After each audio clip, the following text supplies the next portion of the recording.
Ladies and gentlemen, good day and welcome to GE T&D India Limited Q4 FY23 earnings conference call. As a reminder, all participant lines will be in the listen-only mode, and there will be an opportunity for you to ask questions after the presentation concludes. Should you need assistance during this conference call, please signal an operator by pressing star then 0 on your touchtone phone. Please note that this conference is being recorded. I now hand the conference over to Ms. Tanvi Gupta from GE T&D. Thank you, and over to you, ma'am. Thanks, Nirav. Good afternoon, everyone. We welcome you to the GE T&D India Limited earnings call for the fourth quarter and financial year ending 31st March 2023. I am Tanvi Gupta from GE T&D India Investor Relationship Team. We're delighted to have you all on this call. During the call, we'll discuss the company's financial performance, including operational highlights. We'll share the key updates and address the questions you may have. Before we begin, I would like to highlight some important notes for today's call. Firstly, as you're aware, we have recently declared the results for the fourth quarter of the financial year ended 31st March 2023. The said results are available on our website. Further, we have also prepared an analyst presentation for the quarter, which will be under discussion during this call. The said presentation has been mailed to you. Also, I would like to take a moment to remind everyone that today's discussion may contain few forward-looking statements which are subject to risk and uncertainties. These statements are based on our current expectations, and actual results may differ materially from those expressed or implied. We encourage you to refer to our public filings and disclosures for a comprehensive understanding of the factors that could impact our future performance. With this, now let me introduce the GE T&D India management team available on this call. Firstly, with immense pleasure, I would like to welcome Mr. Sandeep Zanzaria as the new Managing Director and CEO of GE T&D India Limited in today's call. Sandeep brings with him over 3 decades of experience in the power sector. He joined GE in 2017 as the regional commercial leader for GE Grid Solutions South Asia, where he was responsible for commercial strategy and order intake for the region. Prior to joining GE, he has various roles in commissioning, project management, engineering, as well as commercial and business leadership at BHEL, Areva T&D, Alstom T&D, and Schneider Electric. His exceptional leadership and expertise will undoubtedly steer the company towards continued growth and success. Besides Deepak, we are also joined by Mr. Sushil Kumar, CFO of the company, Mr. Abhishek Srivastava, Head Business Operations, Mr. Arshil Madan, Communications Leader, Ms. Anupriya Garg, Company Secretary of GE T&D India Limited. We'll have a dedicated question and answer round towards the end of the presentation, where you can ask your question and seek clarification on any topic of interest. Thank you once again for joining us today. Now I'll hand over the call to Sandeep for his opening remarks. Over to you, Sandeep. Thanks, Tanvi. And thanks to everyone for joining us today. We hope you and your families are healthy and safe. We are currently witnessing a positive trend in India's grid electrification market, supported by the Government of India's emphasis on expanding electricity access and promoting renewable energy. This commitment has propelled the country's electrification efforts, driving significant advancements in this sector. Rising emphasis on clean energy and a collective determination to achieve renewable energy targets set by the Government of India are fueling investments in technological advancements. Furthermore, a growing focus can be seen on integration of smart grid technologies, digital systems, data analytics, and advanced monitoring capabilities, which will ultimately improve grid infrastructure management, enhancing reliability, efficiency, and overall quality of power. Our company's expertise in innovative technologies and services align perfectly with these evolving needs of the India's grid electrification sector. As a result, we have been receiving orders from prominent transmission players in both the public and private sector. This is evident from our order growth, which has increased by 58% year-on-year in the fourth quarter of financial year 22-23, and overall by 26% annually compared to the previous fiscal year. In terms of financial performance, we have achieved improvement in operating profit both in the fourth quarter and in the fiscal year. This improvement reflects our unwavering commitment to delivering value to our customers and shareholders. By operating leaner and more efficient businesses, we are continuously driving cost optimization and improvement in execution. Furthermore, we are pleased to report a successful reduction of our debt during the fourth quarter of FY23, strengthening our financial position and increasing stability. Our CFO Sushil will provide a detailed analysis on these financial numbers later in the call. On the operational front, in the last financial year, we have commissioned number of AIS, the air insulated and the gas insulated substations, along with supplying critical equipments like the 765 kV transformers, reactors for various substation projects for public and private utilities. These initiatives contribute significantly to the reinforcement of Indian transmission infrastructure and meet the growing energy demands. Moreover, we have taken the lead in deploying automation technology not only for India but also for neighboring countries. Our state-of-art automation and digital grid solutions have been widely adopted by utilities, enhancing substations and control centers across the region. Notably, we have secured a significant contract for upgrade and automation of 39 substations in Nepal, including the establishment of 6 master control centers and the replacement of existing control and relay equipments. This project showcases our expertise and dedication to improve the grid efficiency and reliability. Additionally, I am proud to highlight our recent participation in the ECRAMA, hosted by IMA, where we had the opportunity to showcase our latest technologies in grid automation, sustainable grid solutions, high voltage equipment, and digital substations. The positive response and feedback received from the industry experts and stakeholders further validate our position in the industry. In conclusion, I would like to express our gratitude for your continued support and confidence in our company. This achievement we have witnessed during financial year 22-23 demonstrates our dedication and strategic focus, and we maintain unwavering determination to enhance our performance in the upcoming year. Thank you, and now I hand over to Abhishek for sharing the operational performance. So thanks, Sandeep. I will just take you all through some of the key operational highlights or commissionings that we have done in the past quarter.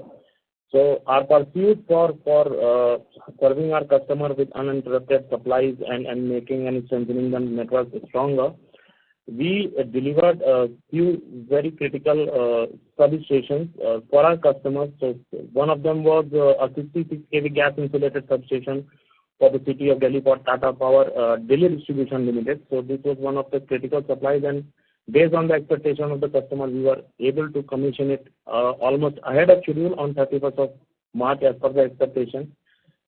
Equally focused approach even in the neighboring countries. So in Bhutan, we were able to based on the timelines, discharge timelines, commission 220 kV gas insulated substation, which is their first and has a very crucial role in terms of improving the stability of power for the Bhutan capital.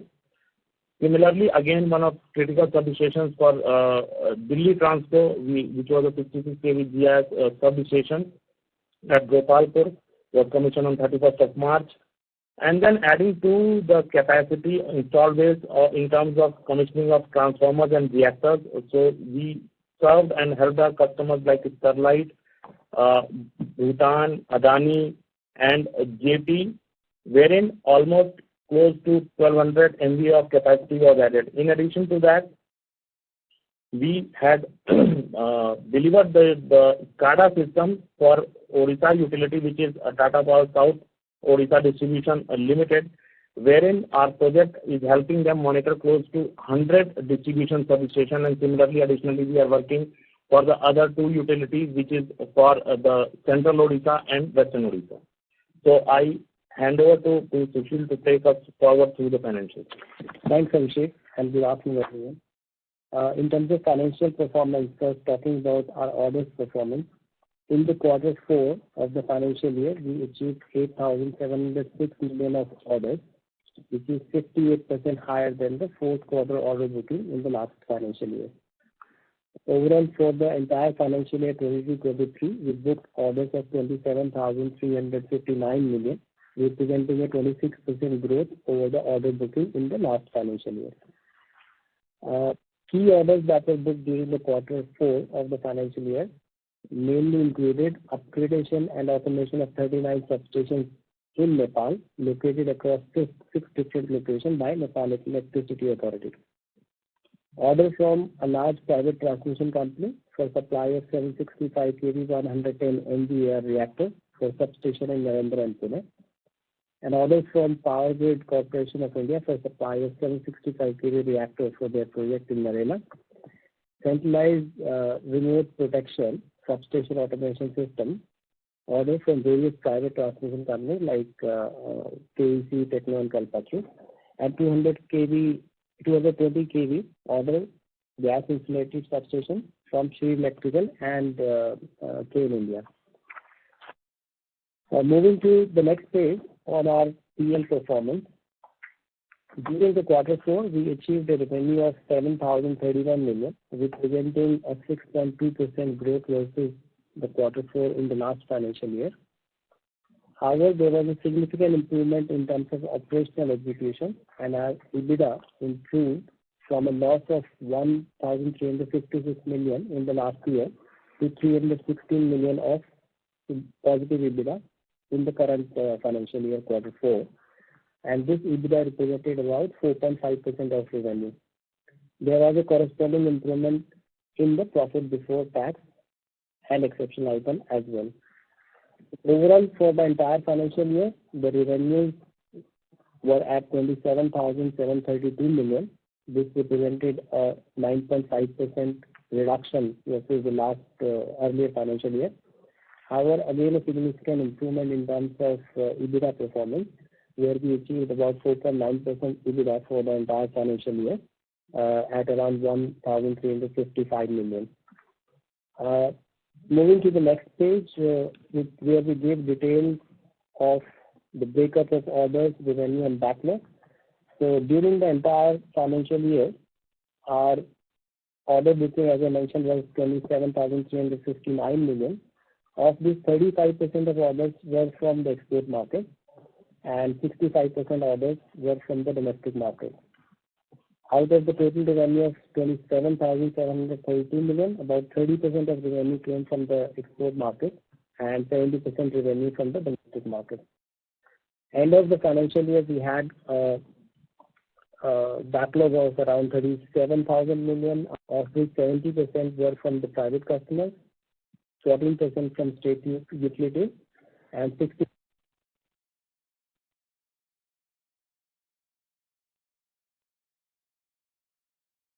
So can you hear us?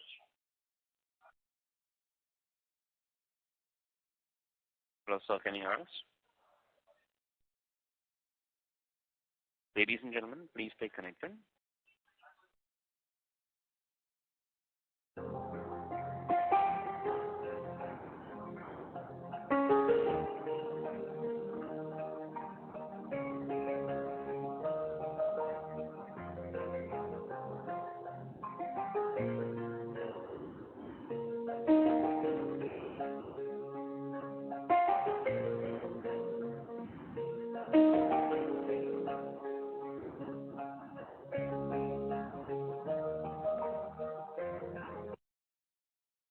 Ladies and gentlemen, thank you for your patience. We have the line for the management reconnected. So you may go ahead. Yes. So sorry for the technical disruption. We got disconnected. I talked about the last page on the investor presentation, where we have given the details of order revenue split by export and domestic market, and order in hand split between the different category of customers. Now we'll open up for questions. Thank you very much. We will now begin the question and answer session. Anyone who wishes to ask a question may press star and one on the touchtone telephone. If you wish to remove yourself from the question queue, you may press star and two. Participants are requested to use handsets while asking a question. Ladies and gentlemen, we will wait for a moment while the question queue assembles. Participants, you may press star and one to ask the question.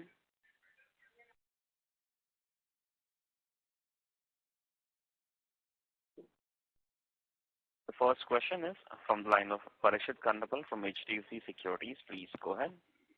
Hello. Yeah, hi. Hi, Sandeep. Congratulations on your elevation as CEO and MD.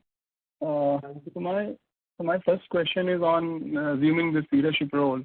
So what will be your top 2-3 priorities, given the background that we had a very strong order inflows and order backlog for the period FY17-19, and after that everything has been on a downhill. Though we have revived our profitability and there's also been a pickup in ordering. So just want your sense over the next couple of years, 2-3 years, given the strong demand, changing energy theme and renewables. So what will be your top 2-3 priorities in terms of growth and profitability? So thanks, Parikshit. And the top 2-3 priorities will be, again, whatever we have achieved in last 1 year in terms of improvement in margin and also reduction of net debt. So one thing would be continuing this effort and then improving this to come to a level which is more sustainable. And also I would put it in a way that it is more like, not like a sinusoidal way, but we have more consistent results. That would be one thing. Second would be the growth in the orders. Yes, we need to continue that momentum as well, including, as you said, that we have good opportunities which are there because of the renewable and the government's target of achieving the net zero. So apart from that, I think there are also very huge opportunity of digitization, which is also going to be playing a key role and introducing but few technologies which are available globally, but also at least initially to start with position ourselves in the market as a technology differentiator and then build upon that. So I would put this apart from the key two things. One would be maintaining the EHS, which is like one of the most important things for us.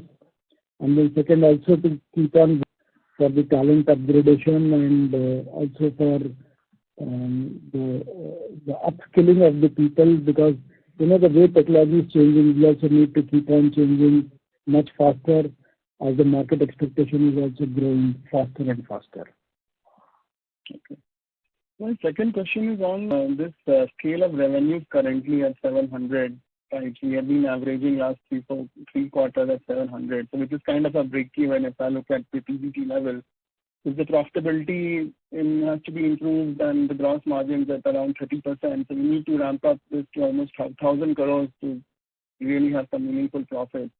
So given that our order book has been gradually ramping up and it's at about 870 crores of inflow this quarter, so when do you think this journey, this gap of growing from here on, can we reach that number of 1,000 crores kind of a quarterly inflow or revenue?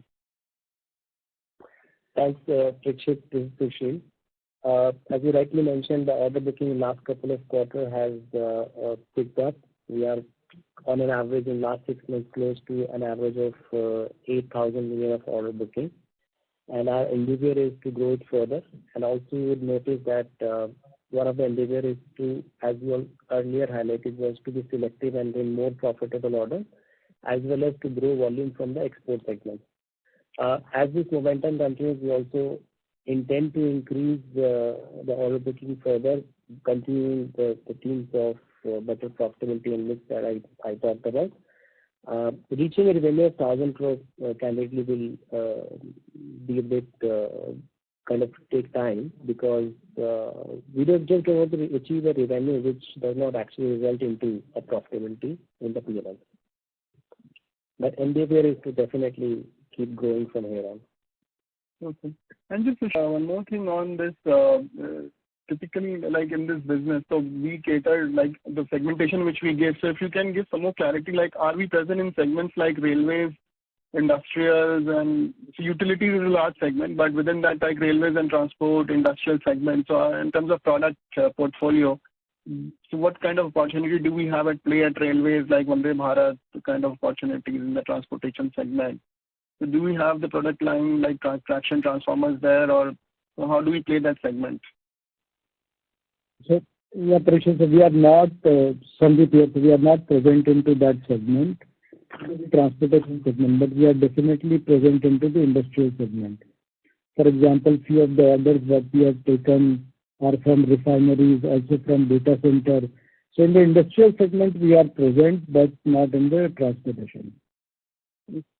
And just lastly on this entire the channel, we give support bid to some of the players like KC Kalpatru when they bid for utilities like Power Grid and all. So what could be, they have received very strong orders this year in domestic T&D space, but I don't think that is getting still reflected in our numbers. So we may have given some bids. So is there outside the already announced order book, is there any significant large L1 which is sitting out and yet to be concluded? No. Presently, we are not having any large L1 positions where the orders are yet to be concluded on us. So, and just on the Leh Ladakh, there were some players who are doing the feasibility study. So are we going to bid for that HVDC line? Are we doing some studies there? How do we intend to tackle that and participate in that program? So, we have basically about, in next 2 to 3 years, we have, as per the Government of India, we have approximately 4 projects which are going to come up. So, Dadla Fatehpuri, which is a LCC, which is exactly similar to what the Champa Kurukshetra, then Leh Ladakh, which is a VSC project, and then we have Khavda Kola and Barmer Jabalpur. So I think we are closely monitoring the situation because, all the projects will be getting executed practically in the similar timelines. So we would be targeting on specific opportunities, and then we would be bidding and then winning those opportunities rather than spreading ourselves thin on everything. Okay. Thank you, sir. I wish you all the best. Thank you. Thank you. Next question is from the line of Shubhadeep Mitra from Nuvama Wealth. Please go ahead. Good evening, and thank you for the opportunity.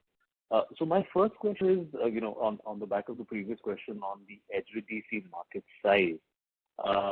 What we understand from, recent communication that came from Power Grid as well is that one of those lines is actually being rethought.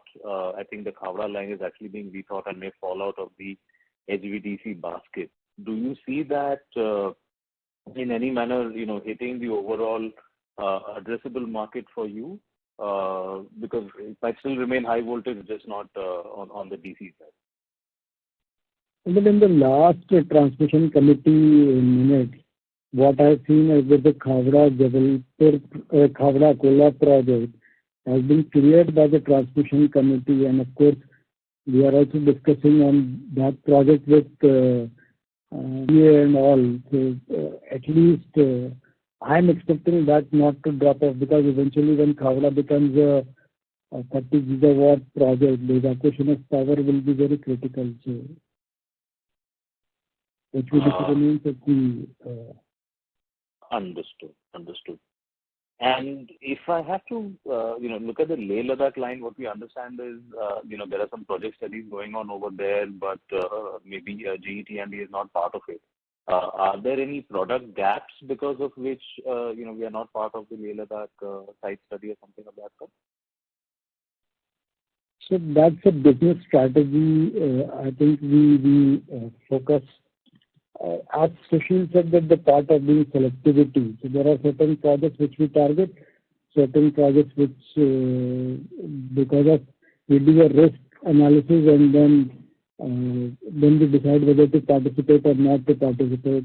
I think probably you would have seen that globally, Grid Solutions have won a 10 billion VSC project, number of projects totaling to about 10 billion in Europe. So VSC technology is not a challenge for us, but then we look at the overall risk perception of the project and then take a decision. Understood. Secondly, with regard to the high voltage, TAM out there, so while the HVDC part of the TAM is quite visible, X of HVDC, how would you, look at the addressable market, let's say, over the next 2 to 3 years, and let's say what could be your target market share there? So I would say that, of course, definitely, the target market remains, the TBCB remains the large part of the market. And yes, definitely the certain places it would be a product target, and certain places it would be a project target. So depending upon the channel to the market, that's where we take the decision. But eventually in TBCB, who wins the bid, and then we decide whether to go on a project route or on a product route along with the collaboration of a EPC player. So that is basically a constantly moving strategy which keeps on changing depending upon the winner of a TBCB bid. Understood. I mean, what I was trying to shoot for is, I think we're all aware that of the overall 240,000 crore kind of capex number in transmission which CEA talks about. Just trying to get a sense of within that 240,000 crores, if one has to look at the addressable market for you, how would you look at that market, panning out, let's say, on an annual basis, and any estimated market share on that? Out of that 40,000 crore, probably what I would look at that market relevant to us would be less than 20,000 crores.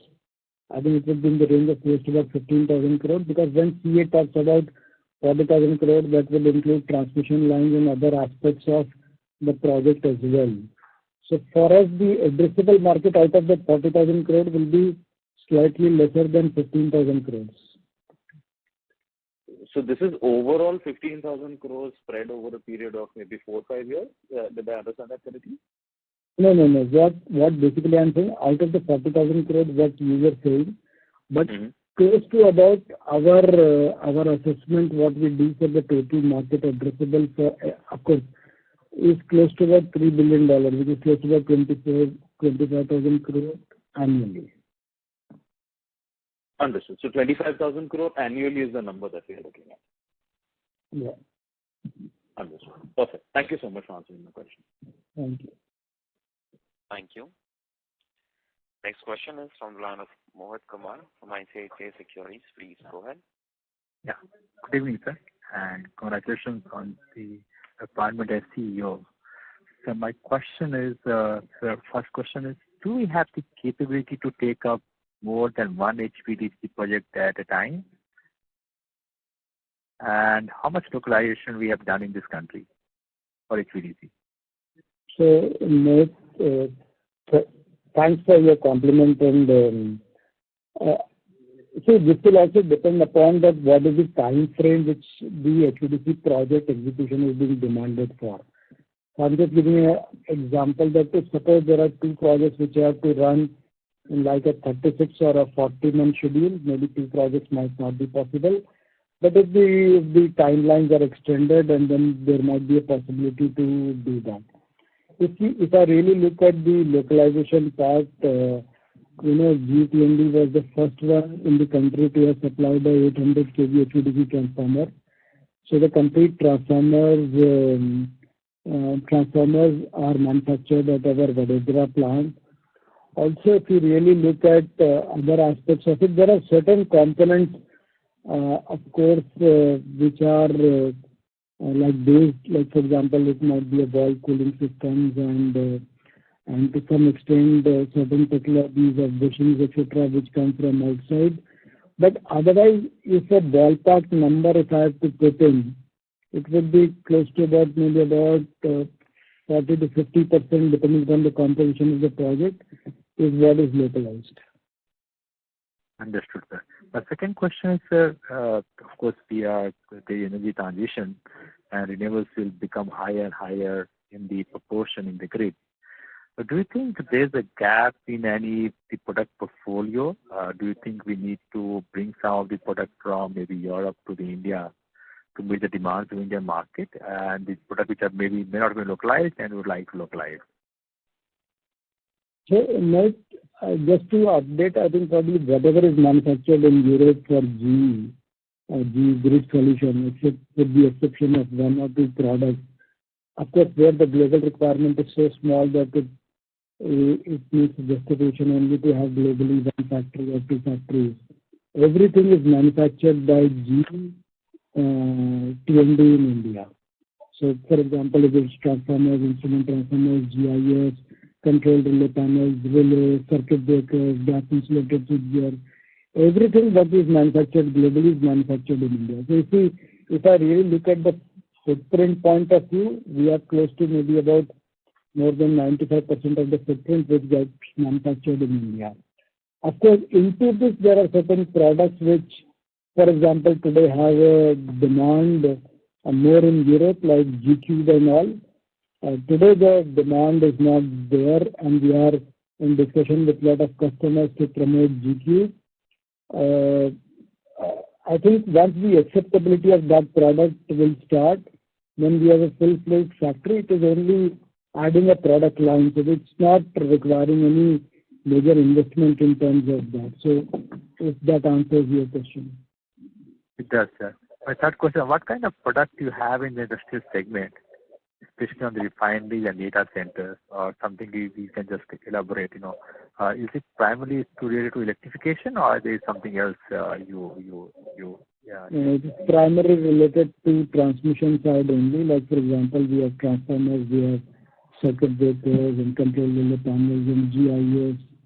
So normal products which are used in substation. Data centers or, for example, refineries, they are highly power-intensive applications. So normally for high power-intensive applications, the connections would be either at like 220 kV or 400 kV, and there they would be requiring a lot of transmission products as an input to the industry. So that is where is our play. And this is the last question, sir. How is the market outside India, in the sense, how is the Southeast market, Asia market looking like, and do we have an opportunity to participate in those markets? And the related question is there any export which can happen from the Indian market in the near future? Yeah. So, if you really look at our order portfolio, I think constantly, if I'm not mistaken, our order portfolio consists of about 30% or slightly more than 30% as the order composition which comes from the export market. In the smaller countries, the traction of renewable has just started and it's not like great, but consistently those countries are also investing in terms of upgrading their transmission infrastructure. So that's a stable market, or I would say slightly growing market which is there. And of course, with our endeavor is to get qualified the Indian factories for more and more export geographies. So that's a constant effort which we keep on doing in most of the geographies. Understood. Thank you and all the best, sir. Thank you. Thank you.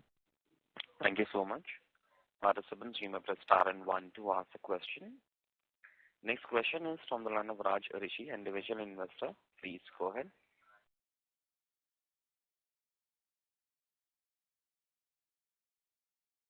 Hello. Yes, go ahead. Hi, Raj. Hello. Can you hear me? Hello. Yeah, can you hear me? Yeah, we can hear you. Yeah. For the HVDC project, I believe you have competition from Hitachi, Siemens, etc. So how do you place yourself in terms of the offering versus your competitors? So Raj, if I compare ourselves, for example, in the market today, at least in the Indian market, I would rate ourselves as in the number of installed base, we are the second largest player in the country. And as far as the offerings are concerned, our offering is as good as any of our competitors' offering, whether it is Hitachi or whether it is Siemens. Okay. And a lot of restructuring is happening at your parent level. So how will that affect this particular company? So this restructuring which is happening is basically that I think we are seeing globally So earlier we were a conglomerate of three companies, like not companies, but three businesses, which was healthcare, aviation, and the power business. So ultimately, what's happening from 1st January 23, healthcare has become a separate company, standalone on its own. It is expected by the end of this year, aviation and the power portfolio, which is called Vernova, will be again standalone companies. But apart from that, we don't expect anything because our portfolio and our technologies and everything remain in the same basket. Okay. So there was some talk about GE moving away from fossil fuel, etc. So in your company, there is no reason for the parent to change hands, right? No. We are purely on the grid side. So we have no role to play in fossil fuel technologies and things like that. Okay. Thanks a lot. Thanks, Raj. Thank you. Participants, you notice star and one to ask the question. The next question is from the line of Aniket Mittal from SBI Mutual Fund. Please go ahead. Yes, thank you for the opportunity. So the first question is just coming back to the Leh project. Typically, see the HVDC projects have been a good margin business, and the project in Leh that's coming up is also an RTM one, wherein the developer that's building in can easily make cost escalations over there. Unlike, let's say, Badla Fatehpur that's coming in, that would be on a TBC basis. So you did highlight on the risk part that you saw and you decided to participate. If you could just elaborate a bit more on that, then that would be helpful. So, Aniket, thanks for the question. But if you really look at even the transmission normal projects which come on TBCB route, in these cases also, for example, there are standard transformers, reactors, and other products as well, where you have the risk of price escalations and things like that. So mostly the developers who are participating in these projects, they know how to manage those risks. So I think I will leave it to the developers how do they manage those risks. But I don't see any challenge in participating in a TBCB project for HVDC from an OEM perspective. Okay, but given that this is an RTM and I could assume, and like I said, typically we've paid good margins in this and some of that benefit also trickles down into operating leverage. Just wanted to get a bit more clarity on what's made us opt out over here.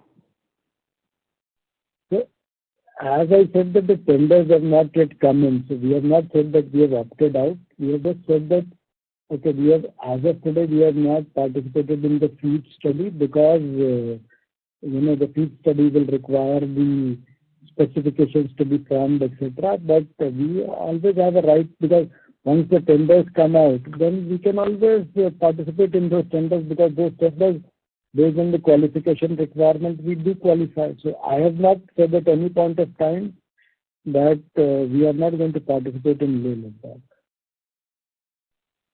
Okay. The second question was on the gross margins front. So if I look on the gross margins this quarter, they've come down sequentially a fair bit. Just if you could highlight a bit on that, and from an, let's say, FY24 perspective, what is the steady state gross margins that we can build in? Yeah. So Aniket, this is Sushil. You're right, Q4 gross margin was around 26.5%, and this was impacted by 2-3 factors. First was inflation on the electronic parts, mainly semiconductor that we use for our one of our businesses. And in couple of projects, some customers applied liquidated damages, which we believe if we can contest, and we'll contest these liquidated damages with the customers. But on a conservative, we have made reserve for a charge in the P&L for the quarter. And the third is the mix of projects that were traded in this quarter has You are aware that last year we took commodity price inflation impact on many of the projects, and some of these projects have become now low margin and are getting traded in the current period. Overall, if I put these three factors, there is an impact of around 250 million INR.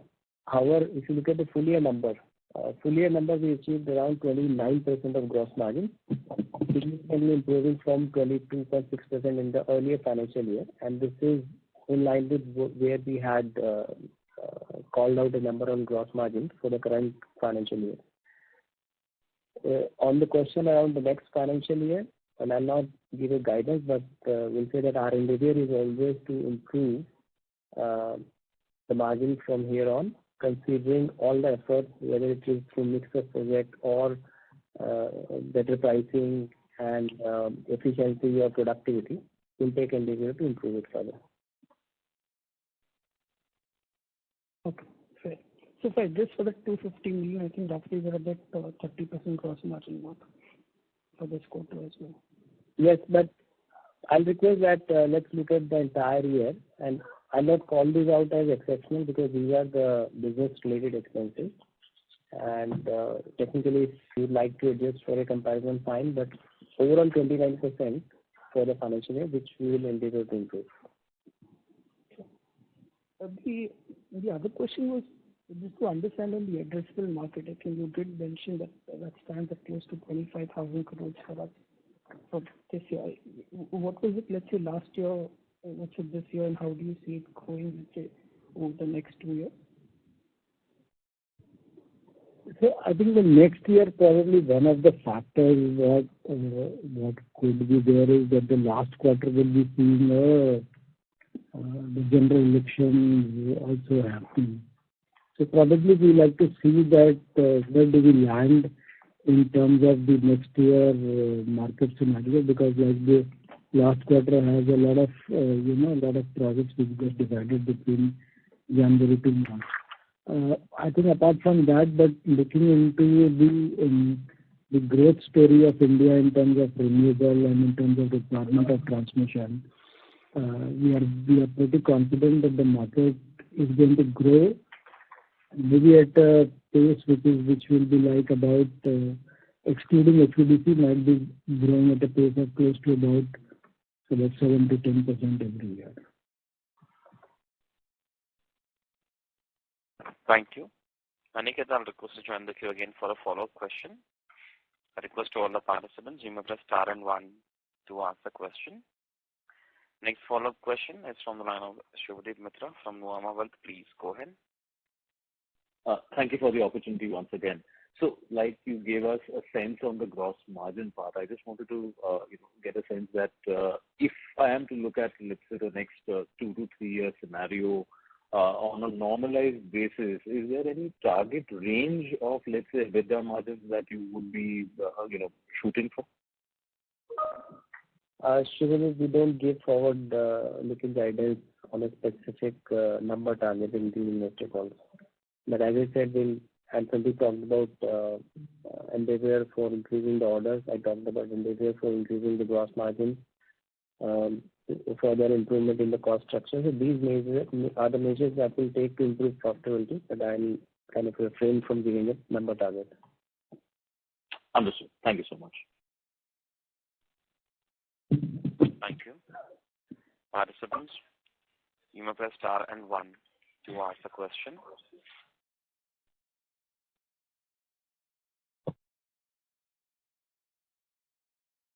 Ladies and gentlemen, you may press star and 1 to ask the question.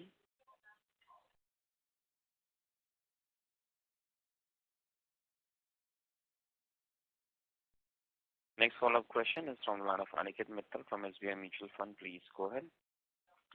So I just had one question. You had mentioned that apart from the utility side, you're also working on data centers and refinery. There are more than 20 parties in the conference. Yes, sorry, Aniket. Can you repeat the question? So I said apart from the utility side, you're also working on data centers and refinery. How large would that be, let's say, of your order book and revenue? the ex-utilities business?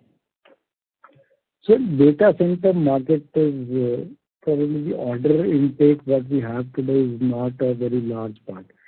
We have few orders of GIS and automation which we have taken, but not a very large part. And the same would be for refineries as well? Refineries and all, yes, we have been able to, at least not in the last year, but prior to that year, we have had substantial order intake. So that also depends upon the kind of investments which are coming from the refineries. Like, for example, when the government directive came for BS6, most of the refineries went for expansion, and then we took a large part of that market. So, for the last year, the last year we had a large order from Reliance Industries as well. So depends upon the market which is available. But I would say that in the oil and gas market, we have had some good successes in the past. How much would that be of your current order book, the two segments? So it would be close to maybe about 78% of the overall order intake that we have. Okay. That is. Yeah, that's helpful. That's it from my side. Thank you. Thank you. Ladies and gentlemen, you may press star and 1 to ask a question.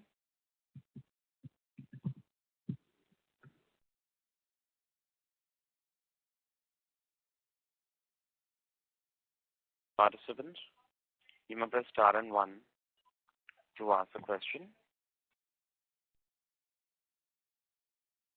As there are no further questions, I will now hand the conference over to Ms. Tanvi Gupta for closing comments. Thank you all for joining us for GTND India Limited earnings call. We hope the insights provided by our speakers have been informative and valuable to you. We value the trust and support of our investors and analysts, and we remain committed to maintaining transparent communication and fostering strong relationships. If you have any further questions or require any additional information, please do not hesitate to reach out to me or communications leader Anshul Madar. The mail ID is available at our company's website. Once again, thank you for your participation in today's call. Thank you very much. On behalf of GE T&D India Limited, that concludes this conference. Thank you for joining us. You may now disconnect. Thank you.